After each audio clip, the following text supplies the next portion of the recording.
Ciao amici, ben ritrovati. Oggi vi parlo di un inchiostro un po' particolare, un inchiostro che non è così presente sulle nostre tavole, mi verrebbe da dire se parlassimo di cucina, e invece stiamo parlando dell'inchiostro Atlantique, la tinta è quella, della serie Califoglio di Artisan Pasteleur, un artigiano francese che ho già avuto modo di presentarvi in altre recensioni, un calamaio, come vedete, effettivamente molto riconoscibile rispetto a tanti altri che ci sono, con la sua tipica forma a fetta di torta, a triangolo, chiamiamolo come vogliamo, a spicchio. Ma la cosa interessante di questo produttore, oltre al calamaio così facilmente riconoscibile, è anche il fatto che si può acquistare tanto nel calamaio in vetro, come l'esemplare che ho qui, quanto nella ricarica. Una comoda ricarica in Tetra Pak che consente di risparmiare parecchi soldi. Certo, non è elegante, non è bello come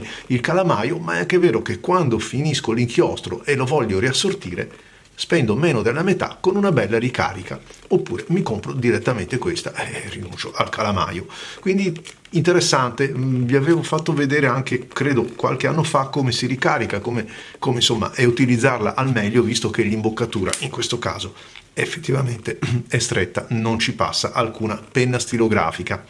Ho scelto per provarla una stilografica, anche se veramente ricorda un po' l'Adriatico, più in omaggio al nostro mare che all'Atlantico, ma l'ho scelta perché è dotata di un pennino largo che mi consentirà di mettere in rilievo le eventuali sfumature, le variazioni che questo inchiostro presenta, avendolo poi provato con un tratto invece più sottile, ma ne parleremo più tardi.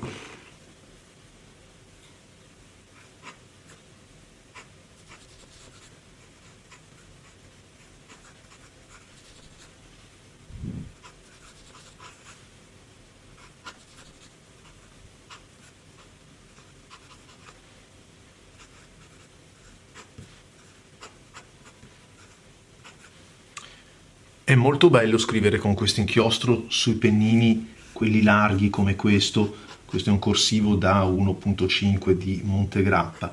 Perché? Perché questo artigiano, che ho avuto modo di conoscere, tra l'altro, è veramente un artigiano, con la sua bottega, col suo negozietto, produce una serie di inchiostri per belle arti e poi ha iniziato a produrre anche per stilografica. Tra l'altro questa è la serie Callifolio, la scrivo in stampatello così, stampatello maiuscolo, così ve lo ricordate, e generalmente sono inchiostri molto scorrevoli, molto disponibili, con sfumature magari non eccessive, ma tonalità molto valide, nel senso che c'è una bella tavolozza di inchiostri, abbastanza ricca tra l'altro, quindi vi offre una buona scelta, ma sono delle belle tinte spesso ispirate ai colori del mare, della natura, come è anche giusto che sia.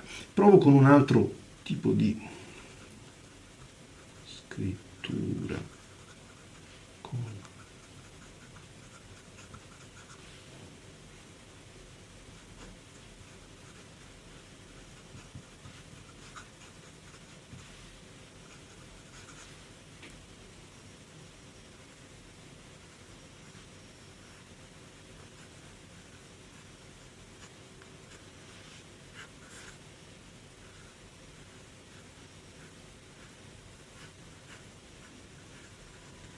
Ma sì, la scorrevolezza è senza dubbio una delle caratteristiche migliori.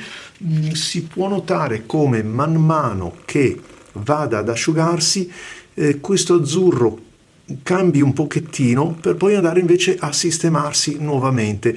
Lo vedremo nelle prove che ho già realizzato. Per osservare se passa la carta, assolutamente no, sebbene l'abbia utilizzato con un tratto decisamente abbondante. Faccio un'altra prova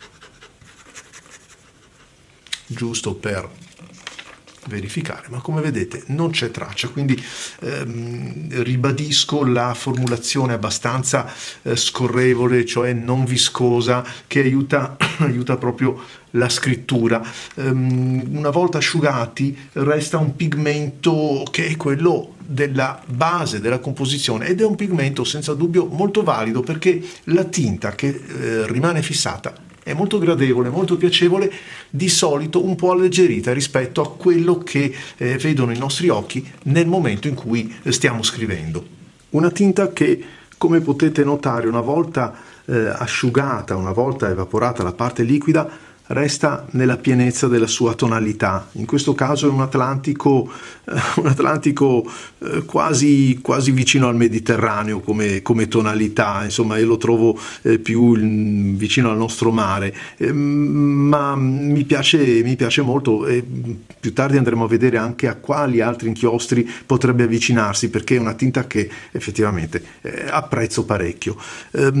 Costante sulle diverse gradazioni, vedremo fra poco anche sulle tinte, sulle gradazioni quelle più sottili, però risente molto invece della punta del flusso, perché guardate ad esempio, questo è un pennino Aurora, vedete come l'effetto di profondità vada via via a cambiare, quindi a dare espressività, solo perché viene utilizzato, vedete, più flusso, meno flusso, soltanto per questa variazione. Essendo un inchiostro molto scorrevole, questo parametro, questa caratteristica viene per così dire evidenziata.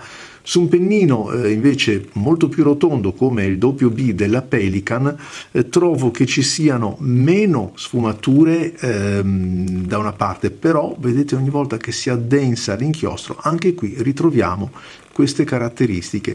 Quindi per gli estimatori di questo tipo di resa, ecco, è un inchiostro che mi sento assolutamente di consigliare. Andandolo ad analizzare invece con una punta sottile, questa come potete osservare è una carta puntinata, notiamo che la tinta, anche in corrispondenza di questo pennino molto sottile, resta immutata. Ancora una volta sapete che significa che c'è un pigmento di qualità alla base. È bello, è leggero, è simpatico, è sorridente questa tonalità, è una di quelle che mi piace molto, un po' su tutte le linee. Questa è una carta, come potete vedere, puntinata. Anche su questa carta non c'è traccia di passaggio, quindi assolutamente si può usare. È vero che è una tinta un po' leggerina, ma insomma alcuni inchiostri riescono a passare. Carta Clairefontaine, nulla da dire, bella la variazione che si può notare, sempre derivante però più dal flusso che da una composizione oleosa che crea questo tipo di è piacevole perché è unito alla scorrevolezza. Vedete che anche qui c'è una variazione, vedete, dovuta più al flusso, alla velocità con la quale andiamo a scrivere, alle discendenti dove il pennino si ferma, dove riparte, però dà molta varietà, molta espressività alla scrittura. Anche su questa carta, forse a maggior ragione, il pennino sottile, come vedete, si mantiene perfettamente allineato nella tinta a quella che è l'inchiostro. La scorrevolezza è senza dubbio garantita. Credo di aver scritto nelle mie note saturazione buona, ma sì, certo, anche la saturazione, pur essendo un pennino fine, guardate che bella pienezza. L'ho provato infine su una carta di tipo cotone, una carta con una superficie decisamente più esposta, quindi con delle fibre che potrebbero mettere in difficoltà i pennini più sottili, e come si può apprezzare un po' per la tonalità della carta, che vedete è un po' più giallognola rispetto al bianco della Clairefontaine. La carta l'inchiostro perde un pochettino di luminosità, ma resta quello che abbiamo visto anche precedentemente. Ah sì, mi sono annotato accumuli perché è un inchiostro che nelle ripartenze spesso fornisce un flusso più abbondante, quindi una saturazione, una profondità un pochettino diversa. Persino comunque su una carta come questa, una carta cotone come questa, un pennino sottile, vedete che riesce ad esprimere al pari dell'altra carta, la sua tonalità, la pienezza di questo inchiostro, che credo sia effettivamente uno di quelli belli. E adesso andiamo a vedere quale può ricordare. Un inchiostro che non ostruisce, non si secca, perché comunque, lo abbiamo detto, è molto liquido. Un inchiostro che proprio per questo fatto, una volta evaporato, tiene molto la sua tonalità, ci mostra proprio quello che è la bontà del pigmento, che tende effettivamente ad alleggerirsi lievemente, ma non molto. Non mi ha dato mai problemi di spiumaggio o anche di passare la carta, come vi ho mostrato, perché non ha mai manifestato questo tipo di problematicità. Ovviamente non è un inchiostro che resiste all'acqua, e così al pari non ha mai ostruito o incrostato, essiccato il pennino sul quale viene utilizzato, quindi promosso sotto questi aspetti un po' in tutte le voci.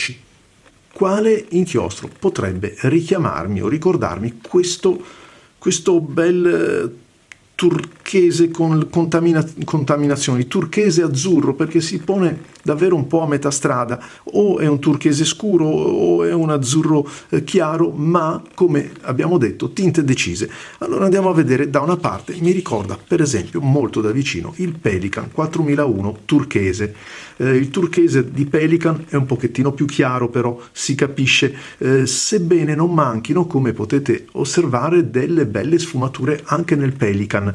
Qui nell'Artisan Pastellaire in Atlantique ce ne sono un po' meno, cioè la tinta è un pochettino più uniforme, si lascia andare un pochettino meno alle sfumature rispetto a quello che fa il turchese. E anche il Diamine turchese, che essendo simile al Pelikan, sebbene un pochettino più chiaro, ulteriormente più chiaro, lo può richiamare. Però non è affatto male questo Atlantique, e a me piace molto. E allora dicevo a quale inchiostro potrebbe ricordare, e sono andato a vedere un altro paio che secondo me gli somigliano parecchio. Allora, da una parte abbiamo l'Edelstein Topaz, eccolo qua. Sì, forse un pochettino più violaceo nei riflessi. Vi parlo sempre per quello che posso osservare con i miei occhi, al netto della compressione della camera e di YouTube, però sono davvero molto vicini, così come vicino ad un altro bellissimo inchiostro che è il Konpeki di Pilot. Il Konpeki però vedete che comincia ad essere già un pochettino più scuro, si volge già ad un azzurro intenso, un azzurro che poi nella scala cromatica ci porterà verso il blu, insomma quello centrale, e via dicendo. Comunque gira attorno a questi inchiostri che vi ho presentato. Credo di avervi raccontato tutto, amici. Se il video vi è piaciuto lasciatemi un commento e vi aspetto ai prossimi video. Ciao a tutti!